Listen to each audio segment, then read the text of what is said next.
যা চাইছি তা পাই গেছি, এরকম অসংখ্য ঘটনা আছে।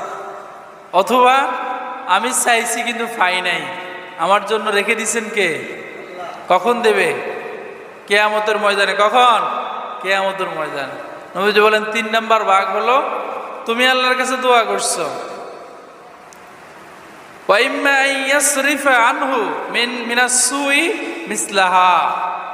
নবীজি বলেন তুমি আল্লাহর কাছে দোয়া করছো কিন্তু আল্লাহ তোমাকে দেয় নাই, যা চাইছো তা দেয় নাই, তবে এই দোয়ার কারণে আল্লাহ তাআলা তোমার উপরে বিপদ মুসিবত আসতো, এটাকে আল্লাহ তাআলা প্রতিহত করে দিয়েছে। তাহলে দোয়ার গুরুত্ব আছে না নাই? আজকে দোয়া করে রাখছেন, সামনে আপনার উপর একটা বিপদ আসতে পারত, কিন্তু দোয়ার কারণে আল্লাহ তাআলা আপনাকে সেই বিপদ থেকে কি করবেন? বাঁচিয়ে দেবেন। এজন্য দোয়া করে করে জমা করে রাখা দরকার আছে না নাই? আমরা তো টাকা জমাই ব্যাংকে, হ্যাঁ সেটাও আপনাকে জমাতে হবে, দরকার আছে, পরিবারের ভরণ পোষণ দরকার, তবে সেই সাথে সাথে দোয়াও জমানো দরকার আছে না নাই? আল্লাহ তাআলা নবীজির মাধ্যমে হাদিসে আমাদেরকে জানিয়ে দিলেন বান্দার দোয়াকে আল্লাহ তাআলা 3টা ভাগ করেন।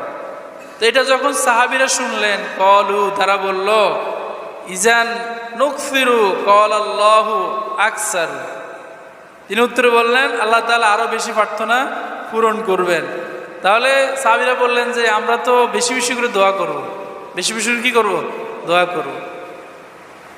তো এখন বান্দার যেই 3টা ভাগ, 3টা ভাগের মধ্যে সে 2টা ভাগ দোয়ার যে সওয়াব এটা সে দুনিয়ায় পাচ্ছে, সে নিজেও পাচ্ছে, এটার ভাগ পরিবারের সবাই পাচ্ছে, দেশবাসী গ্রামবাসী সবাই পাচ্ছে।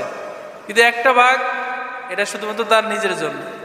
ব্যাখ্যায় এসেছে বান্দা যা চেয়েছে তা যখন পেয়েছে, ধরেন আপনি একটা ভালো চাকরি চাইছেন, সরকারি চাকরি আপনার হয়ে গেছে, এখন আপনি বেতন পাচ্ছেন, এই বেতন পাওয়ার পরে এই বেতনের টাকা দিয়ে আপনার পরিবার চলে, ছেলে মেয়ে পড়াশোনা করে, আপনার স্ত্রী চলে, বাবা মা পায়, তাহলে এটার ভাগ সবাই পায়, ঠিক কিনা? এটার উপকারিতা সবাই পায়।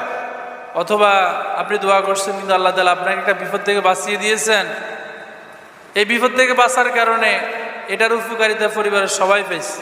এক পরিবারে একজন লোক আছে, সে ইনকাম করে, বাকি সবাই ওনার ইনকাম খায়, তো ওনার কোনো সমস্যা হইলে অন্যান্য লোকদের কষ্ট হতো না। এখন তো উনি সুস্থ থাকার কারণে সবাই শান্তিতে আছে, তাহলে এটার পুরস্কারও সবাই পেয়েছে।